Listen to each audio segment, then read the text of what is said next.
Chair, Democratic Women of the McDonough County Racial Justice Coalition. Welcome and thank you for attending this town hall. We wish to thank all who gave us affidavits, support, witness, and resources of time and expertise that we might begin our work tonight.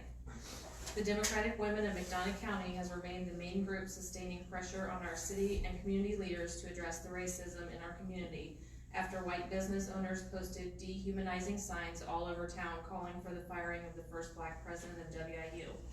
We are not experts. We are volunteer community members who are deeply concerned about our underrepresented community members, but we are fortunate to have expert direction in our work. At this time, we wish to acknowledge the hard work, leadership, and expertise of civil rights hero and expert, Dr. Essie Rutledge, for her tireless mentoring of our members and willingness to help us work on these issues. Thank you, Dr. Rutledge. Who is not here yet. Our members have attended several community forums led by respected nonviolent scholar, Dr. J.Q. Adams, that have been organized by community leaders representing the city, WIU, business owners, and one member representing the currently defunct NAACP. However, our members in attendance at those observed that the community conversations focused strongly on nonviolent communication rather than on actions to promote the causes of equity and restorative justice. That type of format had the unfortunate side effect of prioritizing and censoring the feelings of white people, including some of those who had put up the signs, even over the safety concerns of our Black community members, many who have expressed they experience fear of retaliation and other negative consequences for speaking up. Indeed, several Black community members and our own members have related explicit threats against them by certain police officers should they complain. This is why we are using our white privilege to ensure our community hears their concerns despite the fear and risk of possible retaliation. We have identified immediate and overwhelming needs for redressing the real discrimination and violence faced by our communities of color, and that is what we're here to begin doing. In this space, let us center the needs, safety, dignity, value, and quality of life of our Black, Hispanic, Latino, and Native American community members, international students, and those of immigrant heritage. Those are the community members subjected to the trauma and ongoing intergenerational harm of implicit bias, acts of bigotry, and marginalization and race-based violence. We are here to strengthen our resolve to take concrete steps to redress the issues we are confronted with. While we encourage all efforts in our community to help white community members learn about these issues, recent incidents of harm done to members of our Black community specifically have made it clear to us that we cannot wait to get this vital racial justice work in our community. Structural racism allows bias to remain as possible variables in systems of power and authority. It is the ongoing lack of attention and effort to address these broken structures which leaves the risk for bias to be expressed by public servants and elected or appointed officials in public policy and procedure. It is those structures which we hope to come together as a community to address over time. With that having been said, let's move beyond words and into action. We hope you'll join us in our effort to make this community a safe, welcoming, and prosperous place for all our residents by taking a strong public anti-racist stance and fixing the structures that prevent us from achieving equality. Let us begin with a brief introduction into bias by Candace Whitman, licensed clinical professional counselor from Wild Moon Counseling. Thank you. I'm gonna sit here if that's okay with everybody. I do better sitting down. So thank you, Gina. My name is Candace Whitman and I'm the owner of Wild Moon Counseling. I was asked to speak today on the topic of implicit bias, so here we go. According to the Merriam-Webster Dictionary, the definition of bias is an inclination of temperament or outlook. So what exactly does that mean? Well, to put it simply, a bias is a tendency to view or think about things in certain ways. For example, I am biased towards dogs over cats, in that I tend to view dogs as more loving and affectionate. Is this always true? Of course not. Some dogs are not affectionate at all, and some cats are very affectionate. My bias is based on a combination of my own personal preference and my experiences. A bias is simply a tendency to lean towards a particular view or belief about a specific category or group. In and of itself, biases are neither good nor bad. They help us to navigate a world in a way that simplifies things for us. A bias can, however, become very harmful when it interferes with our ability to be fair or just in our interactions with other people. Biases become particularly harmful when we are completely unaware that we have this tendency to hold beliefs about or views about groups of people in certain ways. When we know that we have a bias, it's called an explicit bias. Typically, people who are aware of their biases tend to want to change that so they can be good and fair to everyone. Of course, there are definitely people who are well aware of their biases and don't work to change them.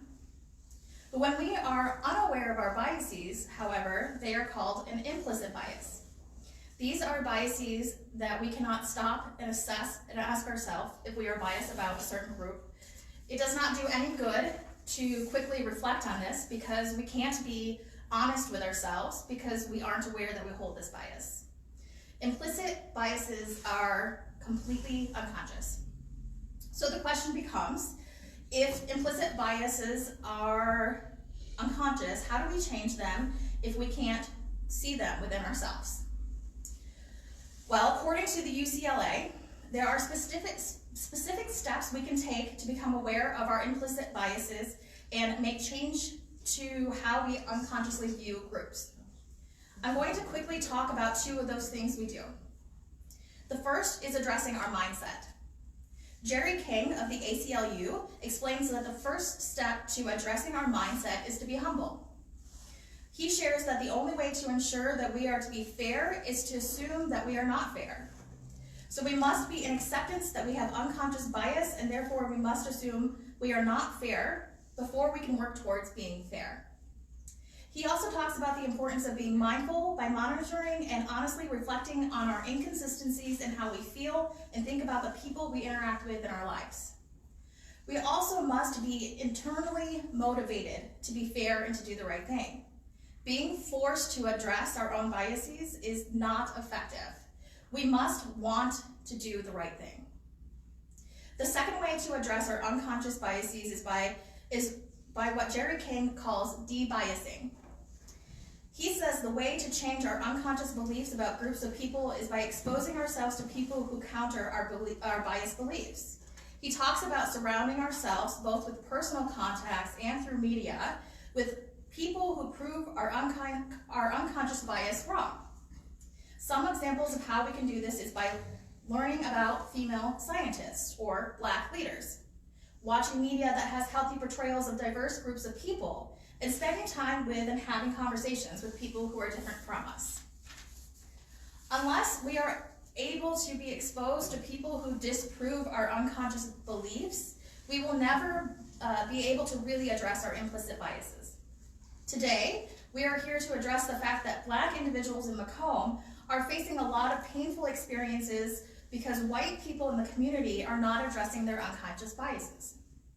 As a white person, it is my responsibility to address my own biases, and it is something that I have to work on every single day. While it is not my fault that I formed these unconscious biases from exposure to media, family, the education system, etc., it is absolutely my responsibility to actively unlearn these beliefs. It is the responsibility of each and every person in leadership positions in this community to also address their own beliefs and hold accountable those who don't. This is why we are here today.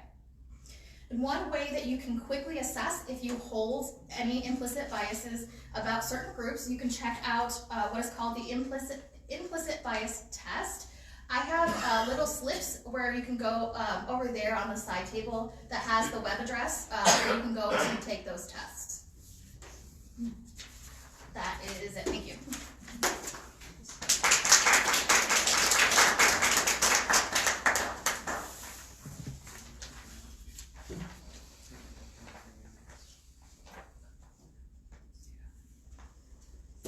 Oh, okay.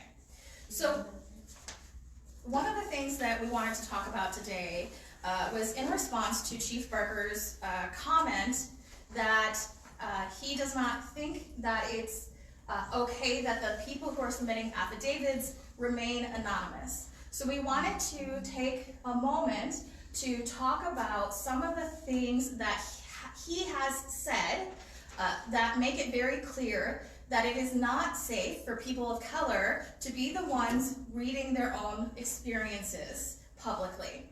So I'm going to start with a conversation that I had with him a few months back at one of the other non-violent communication events.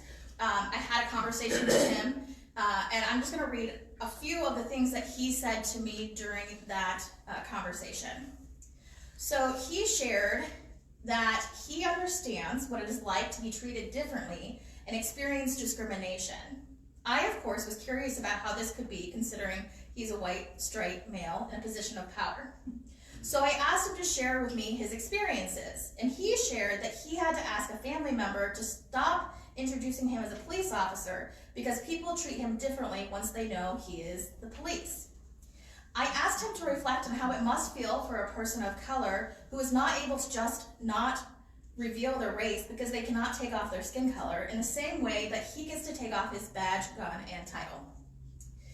Later in the conversation, he suggested that people who were treated poorly should just stop hanging out with those who treat them poorly.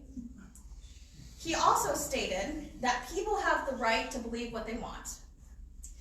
And regarding a portion of the conversation where we discussed harm done to the LGBTQ+ community and their suicide rate, he responded by asking, is it higher than the rate of suicide for police? And finally, at one point during the conversation, he claimed that he could do nothing about the discrimination, and I asked him if he called it out when he saw it. He responded that he couldn't call it out because it never happens in front of him, and he suggested that he just doesn't see it around him, and therefore he can do nothing about it. Now, Dr. Andrea Alvashir is going to read an affidavit. All right, I'm reading this affidavit that was written or submitted by Chanel Sass. I think Chanel gave us permission to use her name. She was a teacher in the Macomb.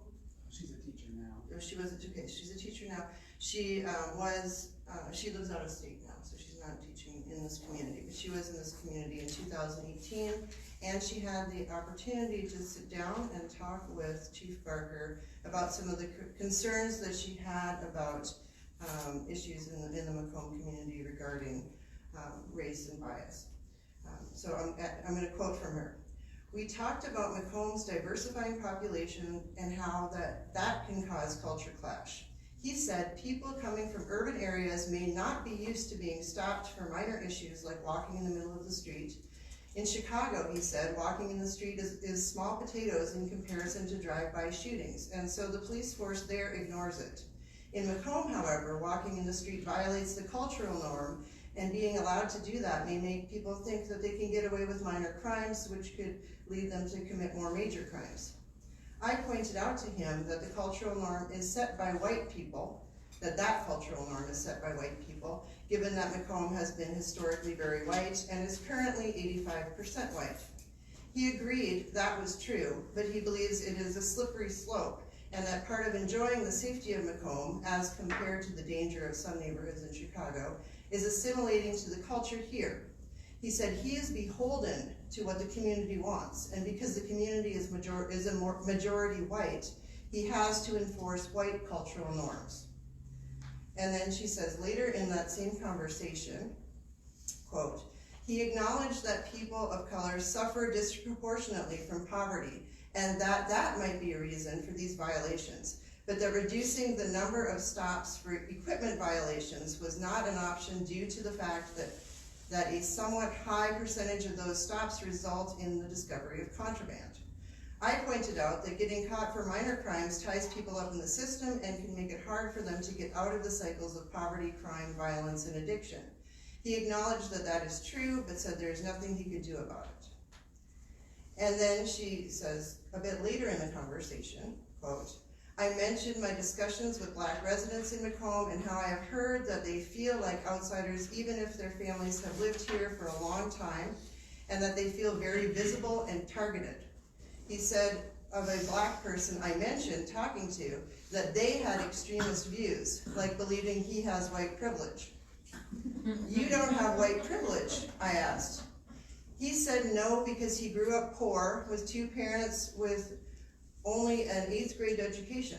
He said that in America you can do whatever you want if you work hard enough.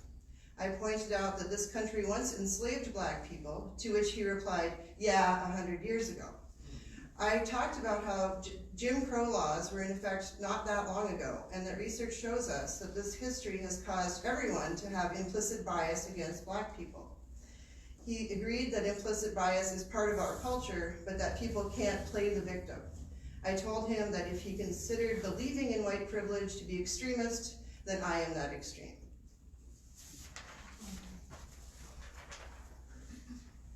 Now Becky Danner will read an affidavit of a Macomb man experience of being black and gay in our community. As a gay person of color, growing up in a rural area since as long as I can remember, racism has always been present and experienced. For a person of color, racism is something that is always introduced at a very young age. Excuse me. For me, it was being told by classmates to go back to where I came from, or that I'm not an American, or even being called chick. Today in Macomb, I still hear people about how privilege doesn't exist because white people have it hard too, quote, end quote. I experience racism when I'm at work, on the phone with a representative with an accent from a phone company, and I hear customers mutter, I hate foreign people, or they need to speak English. I've even heard someone call a representative a slur, acting as if they said nothing wrong. Racism has been ingrained into our community to the point where people don't think their racist actions are indeed racist. And without a change in how we perceive and react to it, it's not going to go away. The leaders of our community need to take accountability of the racism within this town, and with that action, make Macomb a place where people of color feel welcome. Now Heather McMeechan will read an affidavit of a Macomb bomber mom. I am a white woman who has lived in Macomb for many years, and I am a former Macomb bomber myself. I dreamed of the day I would be able to see my own children walk across that same stage while showing our bomber pride. I now have 2 children, one who attends Edison Elementary and one who attends Macomb Junior High School. My hopes and dreams have changed. I no longer dream of sharing my bomber pride with them. I now dream of them feeling accepted by their fellow bombers. I now dream of a day that Macomb Public Schools will show their pride and protection to my children. In the beginning of September of 2019, I received a call from my daughter saying that my son was being taken off the bus and to come to the high school. When I arrived at the high school, I was met outside by my children and high school principal Scott Sullivan. Scott Sullivan explained to me that my son was being picked on by 2 boys on the bus. They were calling him names, slapping him, punching him, and kicking him. My son screamed several times and received no help from the bus driver, so he hit both boys back.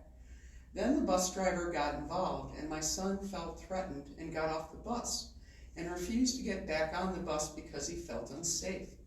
Scott Sullivan told me that when my son got off the bus, he was crying hysterically and was too terrified to get back on the bus. He also informed me that he would talk to the principal at Edison to inform them of what he saw and heard happening. On September 16th, my son got off the bus at home in tears. I talked to him and my daughter separately to ask them what had happened. One of the same boys from the first incident had assaulted my son again. He punched, kicked, slapped, and spit on him. On this day, my son was also called the N-word. Several children on the bus asked the bus driver to help, and he refused by saying the attacker was a good boy and would not do that. My son finally stood up for himself and hit the boy back as he was getting off the bus. I filed a police report but was told nothing could be done because the boy was too young. I called the bus garage for days with no response. I called the school and was told they would talk to the boy. My son received a detention that week with the comment in quotes, "Punched boy who called him N-word, would not stay seated, was screaming," end quote. My son was punished for moving seats to get away from the attacker. My son was punished for screaming in fear.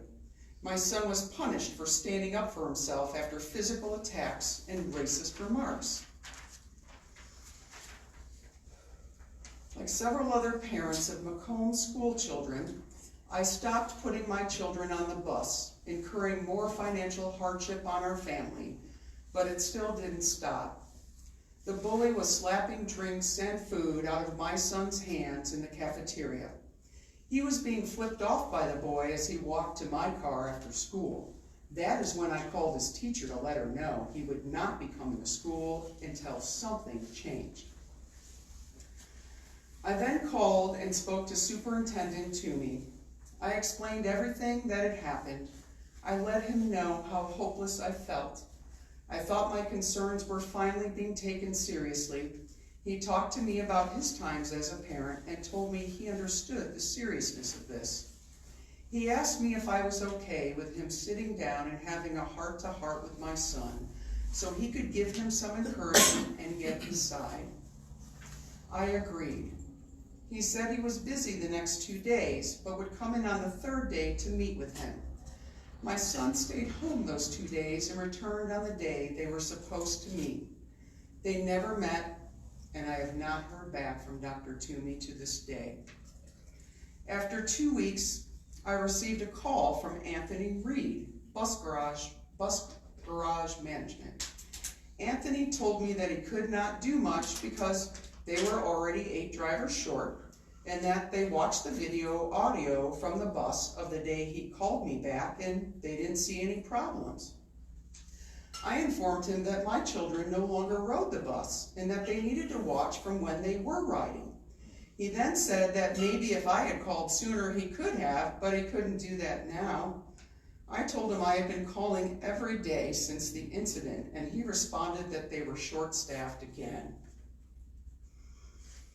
In December 2019, I was in the Edison Elementary School cafeteria when my son came inside from recess to find me. He told me that a teacher had told him he could not play in the playground and needed to sit on the side or play on the blacktop.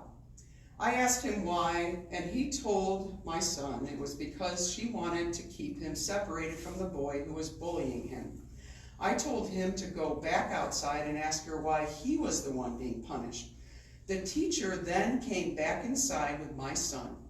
She told me that she never told my son he couldn't play on the playground, and my son insisted that she did.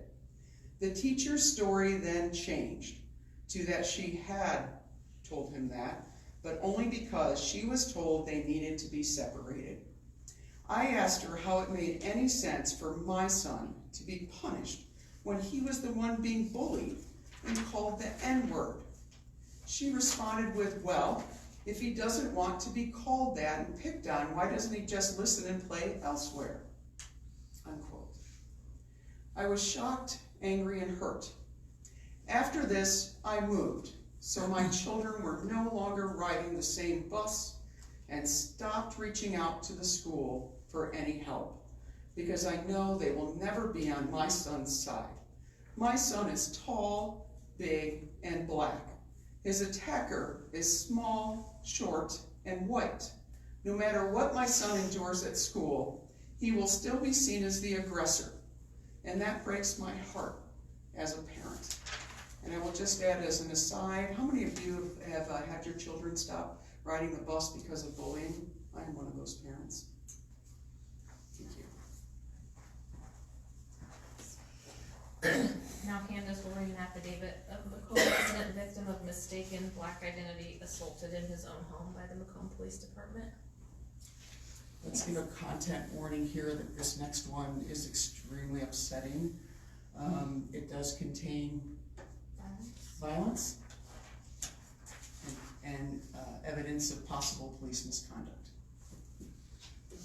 Okay, so Maripol and I spoke with an individual who is a member of this community yesterday. We had this conversation with him, and he shared his story and experience with us, and I'm going to read my summary of what he shared with us yesterday. The person I met with shared that this past summer, he was at his girlfriend's home in Macomb. He reported that he was upstairs laying on the bed when he and his girlfriend heard banging on the door. He indicated that at first they assumed it was someone for his girlfriend's 16-year-old son.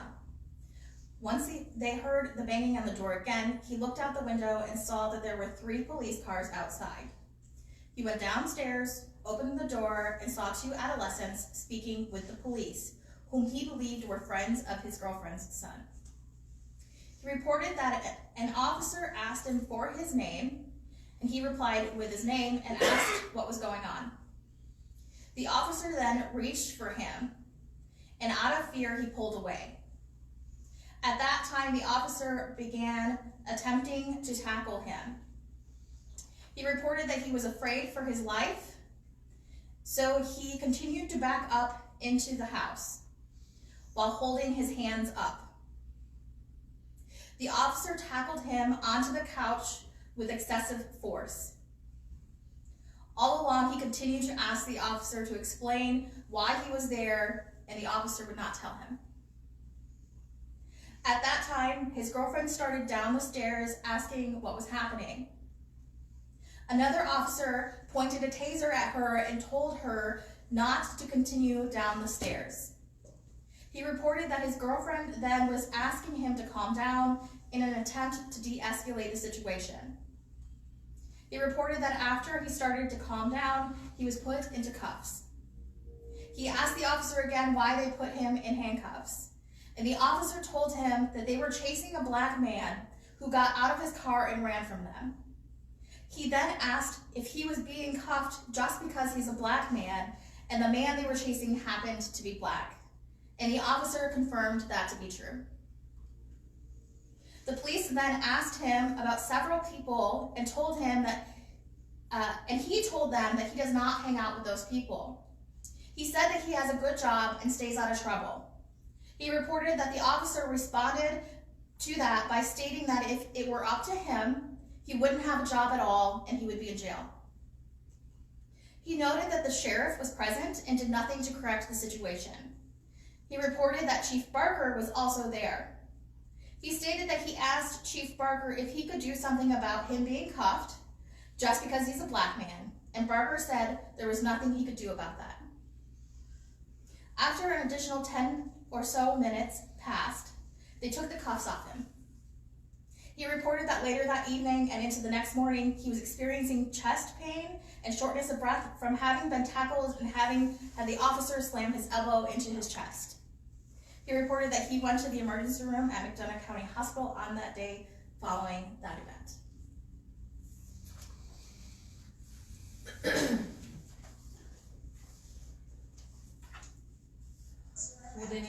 Does anyone have any questions or wish to say anything? So this time we'll open up if anybody would like to speak, otherwise we will move on into our next section. When did that police incident happen? It happened last summer. In June, we have the official date on it, and we will get you the affidavits for that. They will be available on our website for download either late tonight or early tomorrow morning after 5 a.m. And the chief and the sheriff were on scene because We don't know. they were looking for someone? They were chasing a man Right. who ran from them. And remember, this is an innocent man who is just in his home with his girlfriend and their child. Well, that's why I'm wondering why the chief and the sheriff would be on scene. There was some That's a good concern that possibly the son had some sort of interaction with somebody, but that had nothing to do with the man in question. His girlfriend's son they didn't go there. They just went there.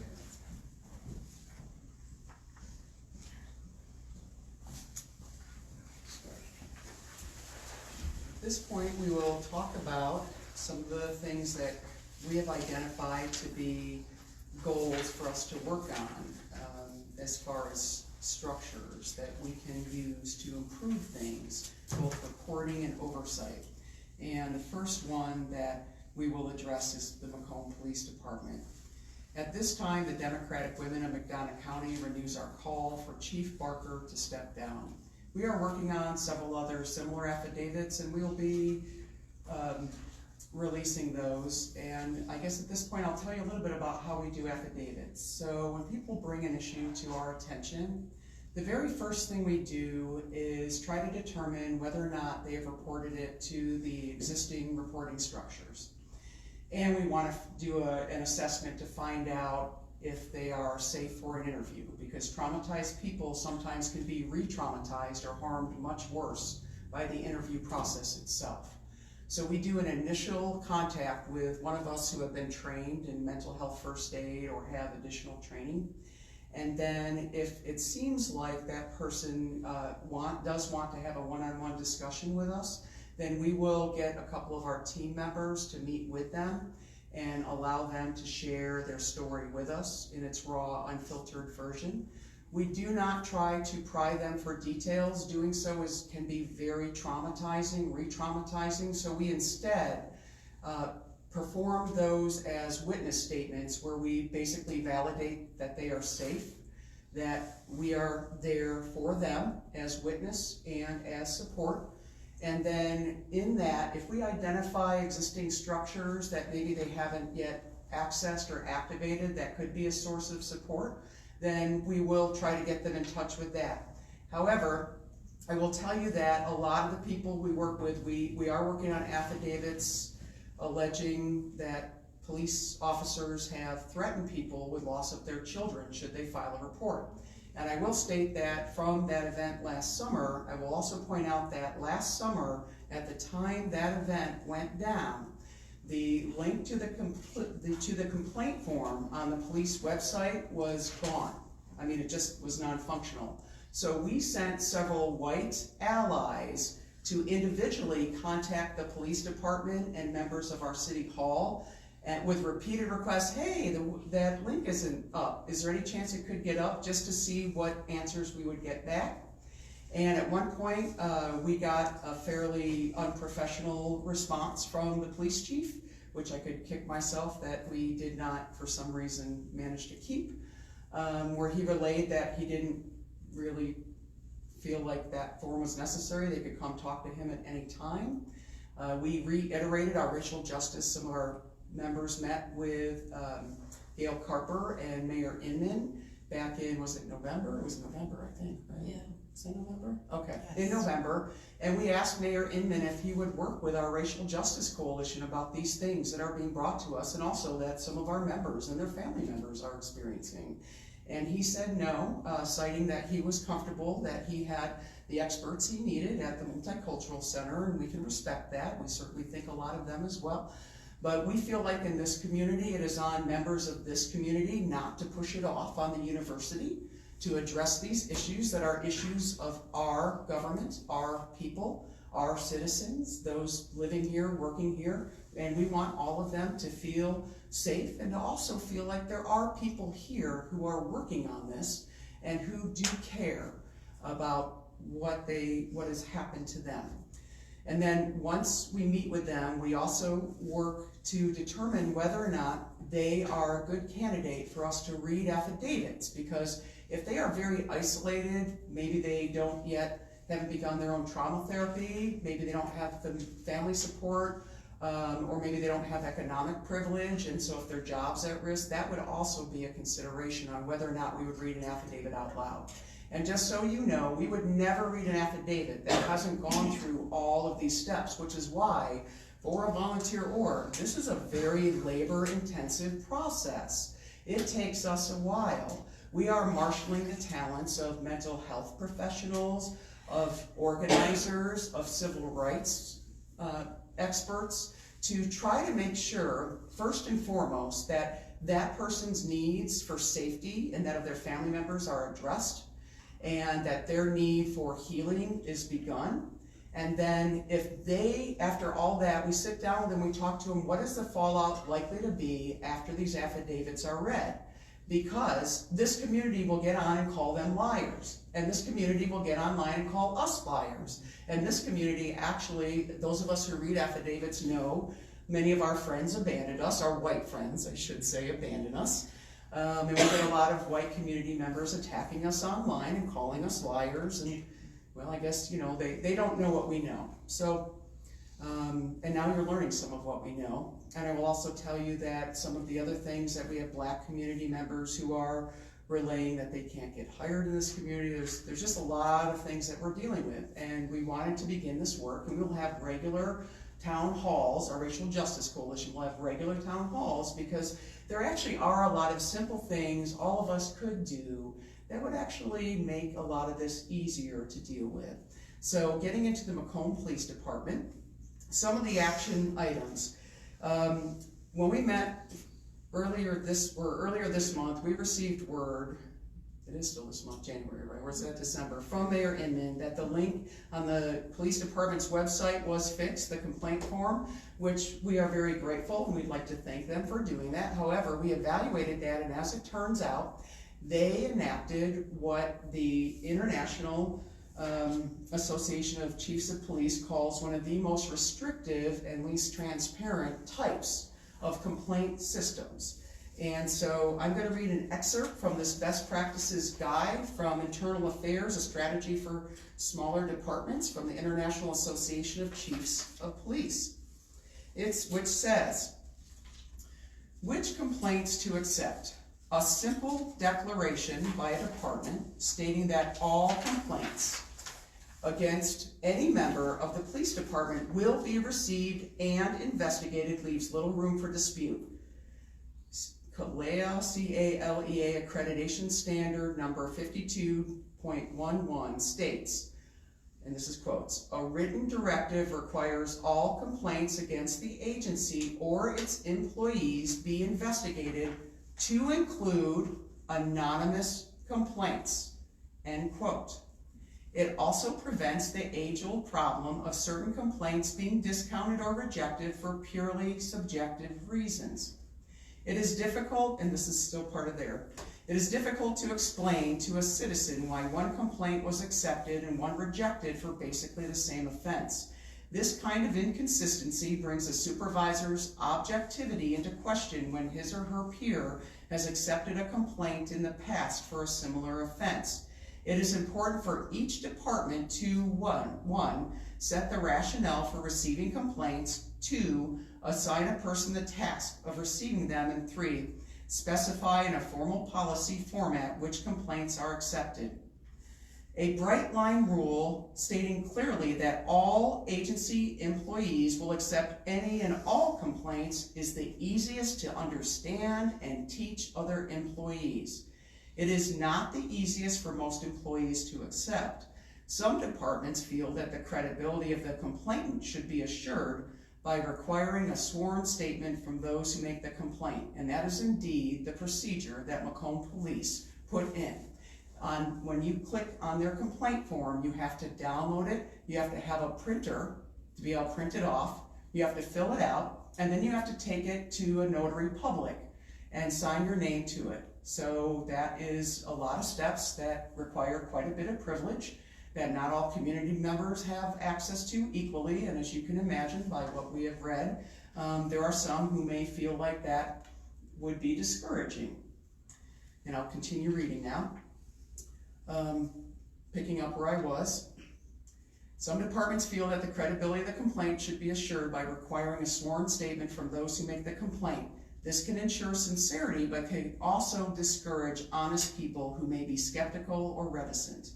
At no time should a department seek to discourage a person from making a complaint because the investigation process is embarrassing or difficult. A community's trust in their local police department is solidified when our citizens know we want their input and will amend policies, procedures, and behaviors if we find we have made any mistakes. Format of acceptance. One common way to receive a complaint is through a formal written statement. However, a police department wanting to portray an image of true responsiveness will accept complaints in any form, by mail, phone, in person, email, or web form. It is highly recommended that anonymous complaints not only be accepted, but that the department's policy clearly say so.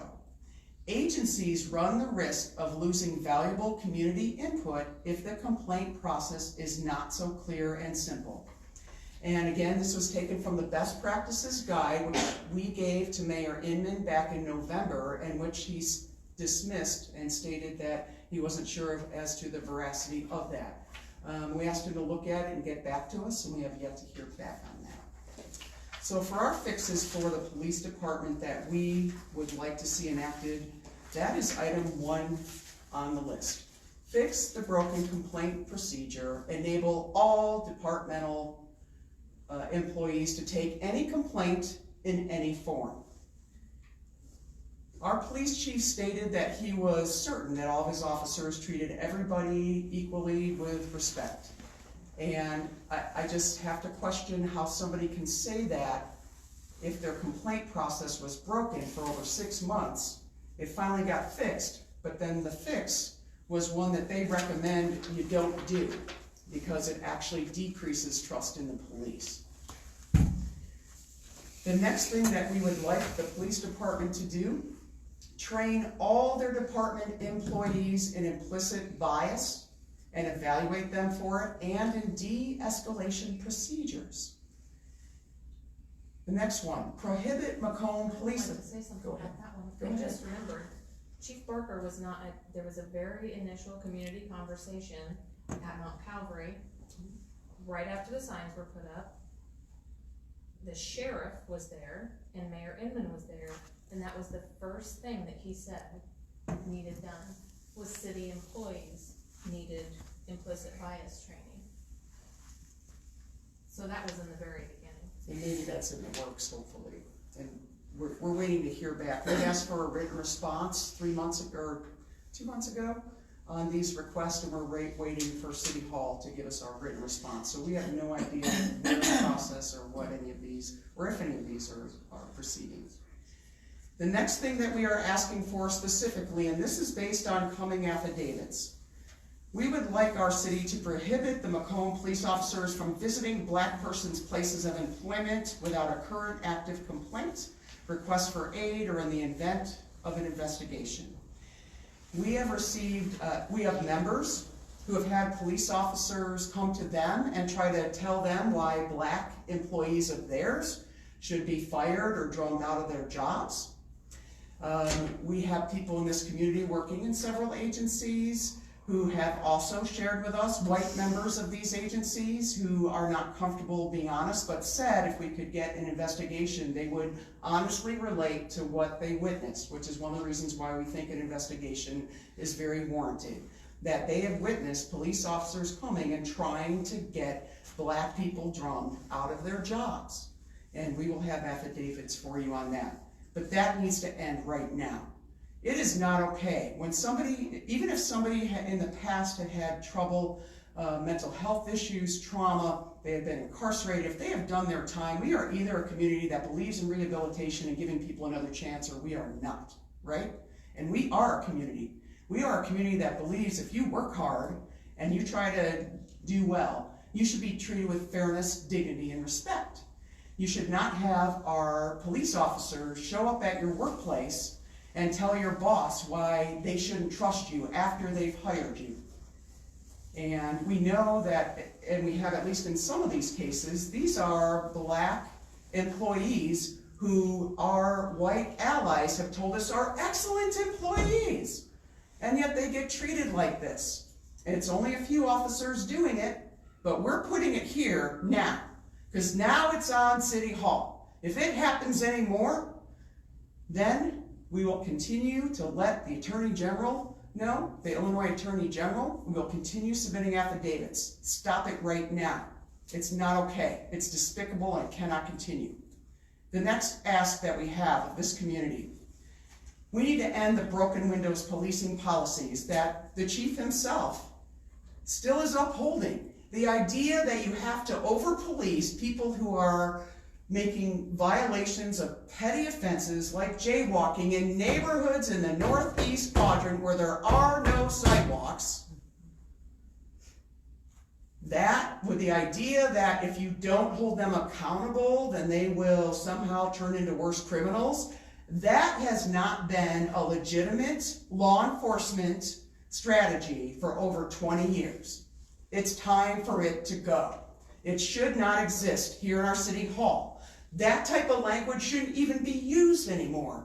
We have an excellent law enforcement program here with experts there who I'm sure would be more than willing to help our police learn why broken windows policing is a thing of the past. It needs to be. It leads to racial implicit bias. It disproportionately harms communities of color, keeps them in poverty, enters their children into the justice system early, from which it makes it even harder for them to escape. It needs to go, and even if you didn't care about all that, it is bad economic policy. We shouldn't be locking people up for simple things like that. And we want it to be talked about in this community, and we're hoping this opens the conversation. Next, we urge our city government to get the Police Fire Commission information, not just current on the McCombs website, but detailed. State explicitly what that committee is for, who can access it, how do they access it, how do they get on the agenda, what complaints are heard. If you go to the city's website right now, it is not apparent, and it wasn't apparent to any of the people we talked to, that there actually is a committee who could hear these complaints. But as we all know, they would have to go through the chief first. And we have a lot of people that are not comfortable doing that. Next, we demand that they hire or contract with black police officers to begin making sure that we decolonize the Macomb police force, because that way it will help them all begin to be more aware of their implicit bias as it is being expressed in their policing unconsciously. We're willing to give them the benefit of the doubt that they are doing things to the best of their ability. However, there are clearly issues, and we need those addressed because they are disproportionately harming, frightening, traumatizing people of color in our community. And we should all be concerned about that because it decreases the overall quality of life for us all. It diminishes people's feelings of safety and neighborliness between each other, and let's address that.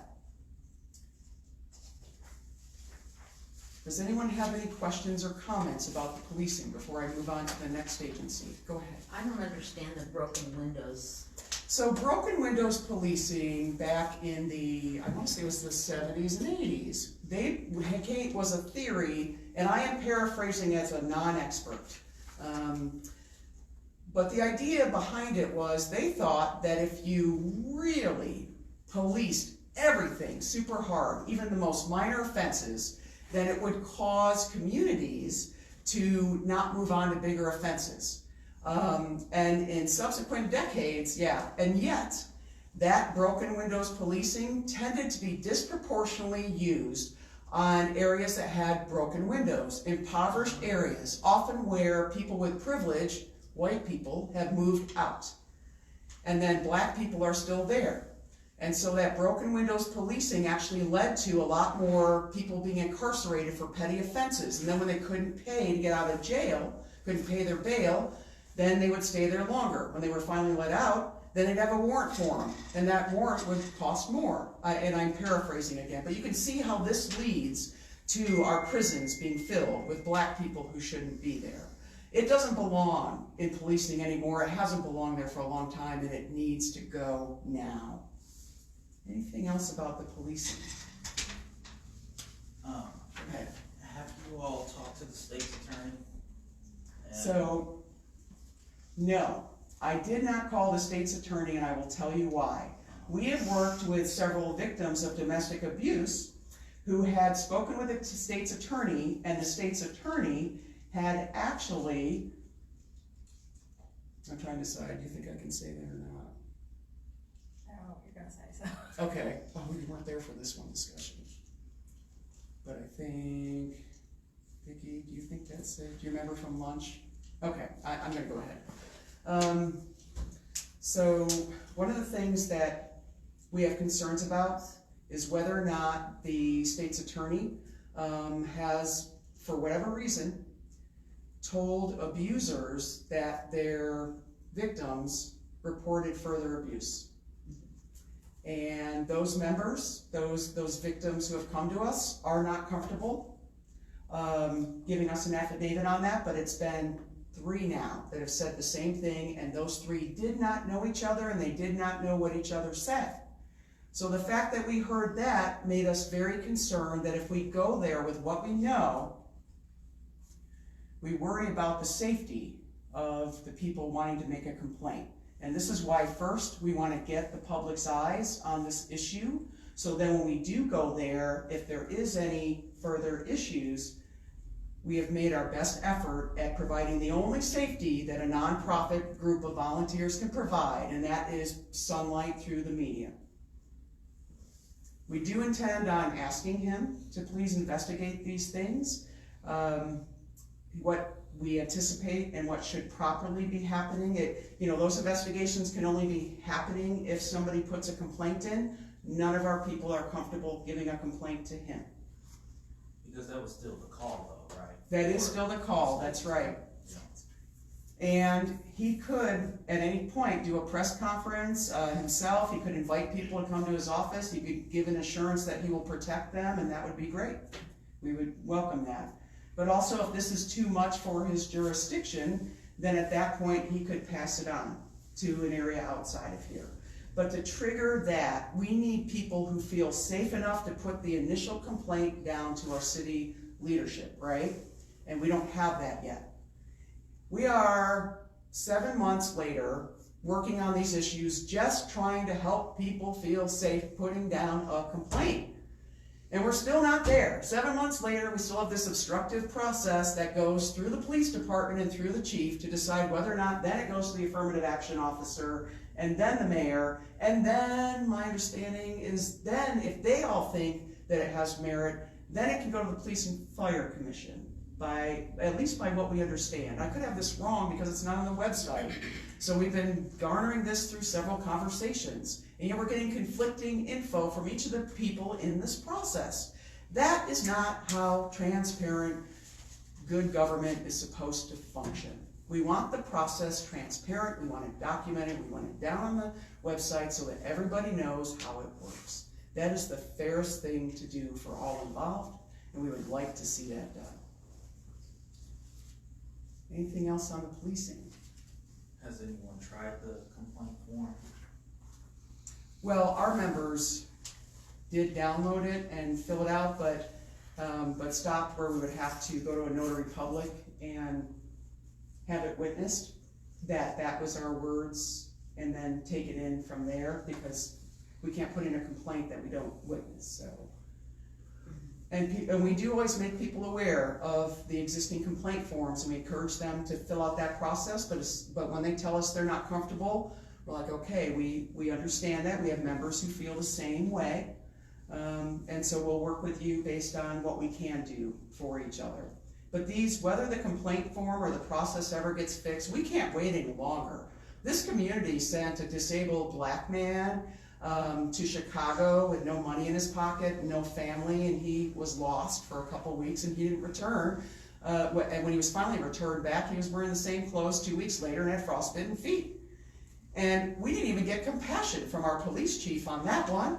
There was no concern expressed for those men at all, for the suffering that they went through. And so we determined that it's time for us to take it to the media, because we have people we want to protect, and this is the only option that we have at this point. All of these are being turned into the Illinois Attorney General as well, and also the Illinois ACLU. Now, I will tell you that we reached out to a legal team at the SIU School of Law. They informed us that they believe that the case with the 2 brothers may have 2 federal civil rights violations. I have now called several lawyers that they gave to us. Every one of those lawyers said, you don't need just me. With what you're facing in your community, you need a team And I suggest that you keep trying to find a team, because nothing less will do. And so we have many good people from outside this community giving us suggestions, but we in this community, we're community members. We are asking for these things to be fixed. We have people paid who are supposed to be fixing these. Why is a simple request that we fix these structures not enough? Why do we have to come here and lay bare black people's pain to make white people care enough that they might pay attention? That's another expression of bias, right? We shouldn't have to relate, but we will, and we have people who are willing to give us their affidavits, but they shouldn't have to. Because when we provide evidence that we are not following best practices and that we have broken structures that are not serving people and are not following the procedures and the ordinances as they were written to begin with, shouldn't it be easy enough to just ask, hey, can we just follow that? And if we just did, we wouldn't be here. But our calls for those things have gone unaddressed, and so this is why we're here. Any other questions? I can wait till the end. Okay. The Macomb School District. I'm going to put out I'm just going to tell the media people here, if you Google Title IX and Macomb schools, then you will see the several times that community members have gone to Macomb the school board and asked them to please adhere to Title IX on various issues, including going over the past several years. Request for remedy to the Macomb School District, and we will be asking to be put on their agenda at next month's meeting for this.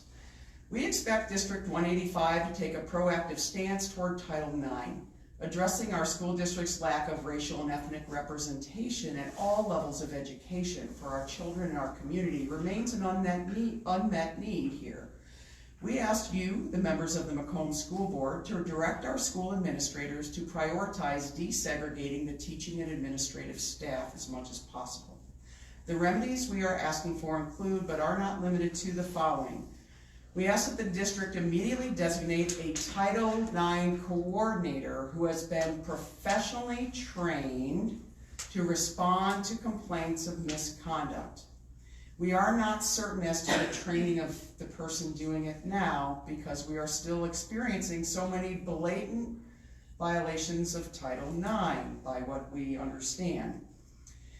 Then number 2, students' rights under Title IX should be clearly posted and easily accessible on the website and in poster form in the hallways, including a number any of them can call if they feel their rights are being violated. 3, we ask them to revise the District 185 handbook to clearly and prominently communicate Title IX policy, filing and investigation procedures, and the identity, phone number, and email of the coordinator. 4, and again, they are in process of doing this, but we just want to add that we support these actions, okay? 4, all reports of assault should be communicated to district parents within 24 hours of the initial complaint in a format that protects the identities of students and in full compliance with FERPA law. Similar to a Clery Act, at this point, so many of our members are relating violence and issues with people being called racial epithets that we urgently ask the leaders of Macomb schools to please take these complaints seriously. There's a lot of people who aren't brave enough to be in this room, but there's a lot of them watching tonight. 5, teachers and administrators should be trained to examine their own assumptions and biases about the cultural prejudices and myths that misguidedly blame victims and excuse perpetrators. 6, we ask that they establish a cultural competency task force immediately with Black, Hispanic, Latino, and Native American community members to evaluate Macomb's school environment and advise the district on policy and procedure. We ask further that this task force be directed to evaluate the existing school code of conduct, paying special attention to items which disproportionately violate the human and civil rights of underrepresented students, such as outdated language in the school dress code, subjective disciplinary actions which allow opportunities for implicit unconscious bias to slip in, lack of clarity in Title IX reporting issues, gender bias, and neglect of inclusive language and support for students of color, various faith backgrounds or none, and LGBTQ+ students. Is there any questions about what we've asked of the Macomb School District?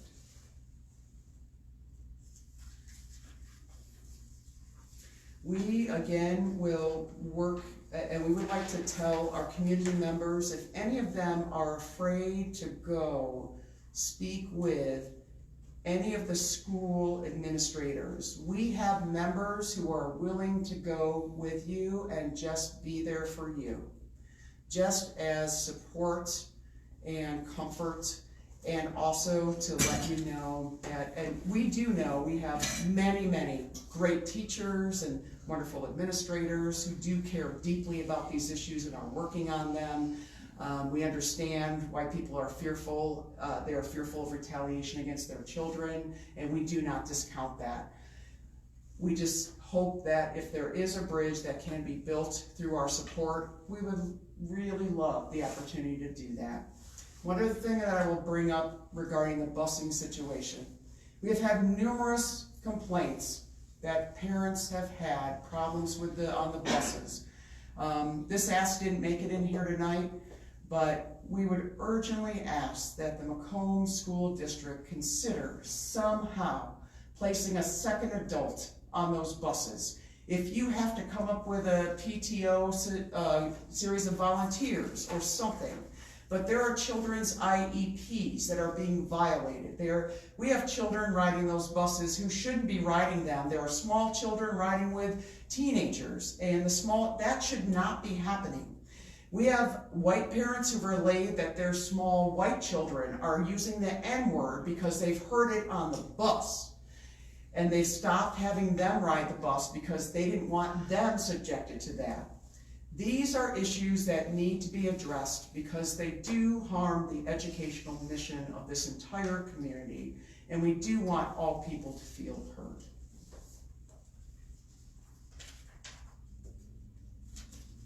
Let's see, is that pretty much? Any other questions or concerns about the school? Okay. At this point, we have a list for you to hand out, and these are your Macomb City officials. It's also got your school board members on the back, and it's got the city administrator's information, and he is the affirmative action officer, and the Illinois Attorney General's complaint form for when you believe that you can't get heard in our community. We have members who will help you fill out that form, and we are perfectly happy to do that for you. But again, we have problems in this community that we think we should be handling in this community first. And we have people who are tasked and paid to do that. And we would like to see that done. Andrea, would you mind passing those out for me? Thank you so much. We would encourage all people watching who have heard what we've said this evening to please contact, whatever you think about what you heard. Whether you agree with us, you don't agree with us, you believe the affidavits, you don't, whatever that might be. We ask you, though, please reach out to your city council person and at least one school board member with whatever your thoughts are.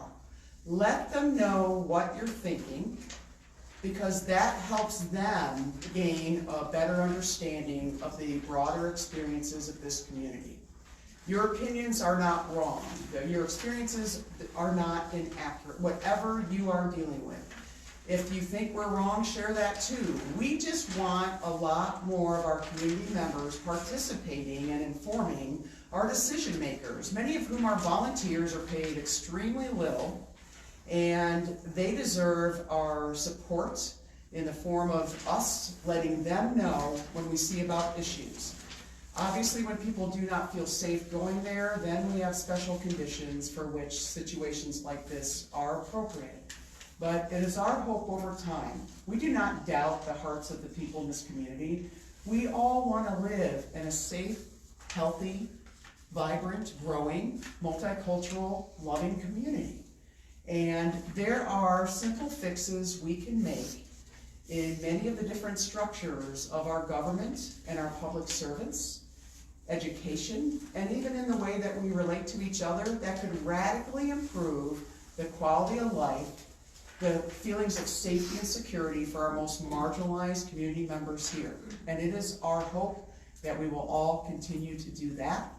And to those of us from WIU who are tuning in today, we would just like to thank all of our students for coming back to Macomb. Please know that we value you here.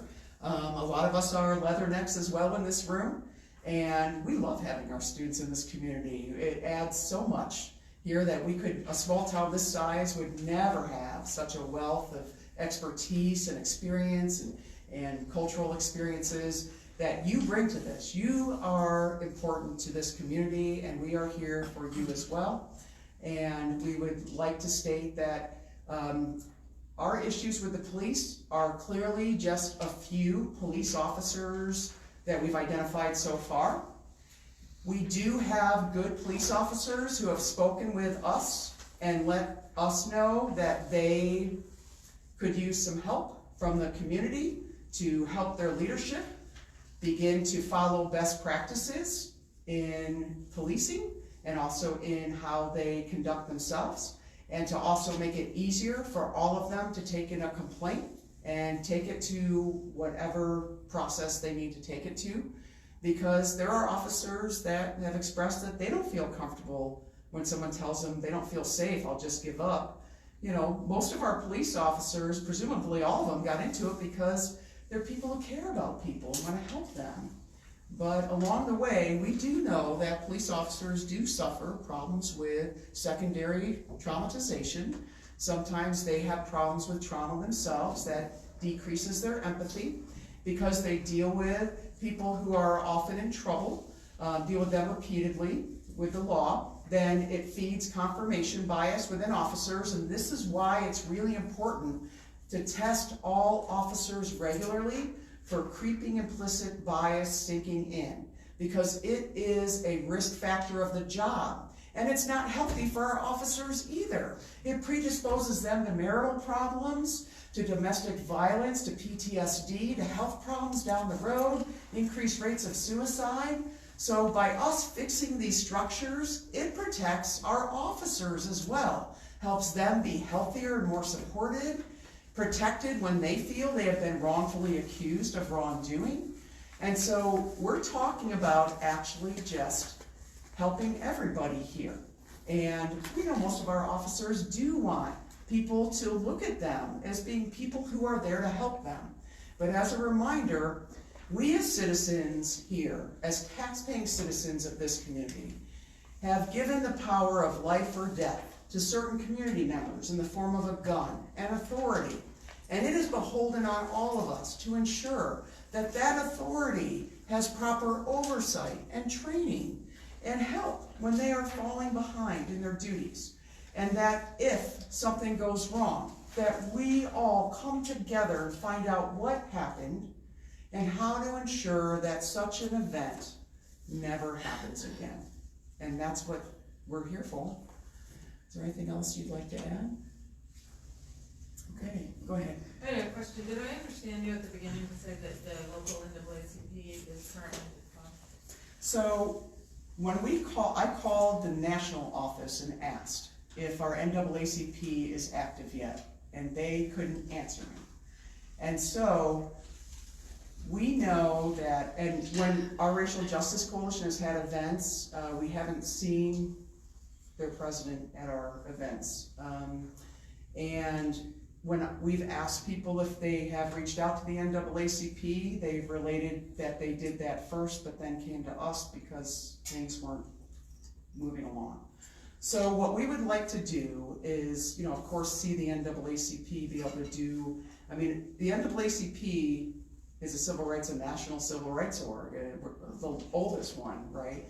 We would very much hope that they will be able to be active at some point, but for right now, people are coming to our Racial Justice Coalition because they're not getting their questions answered for whatever reason through that venue.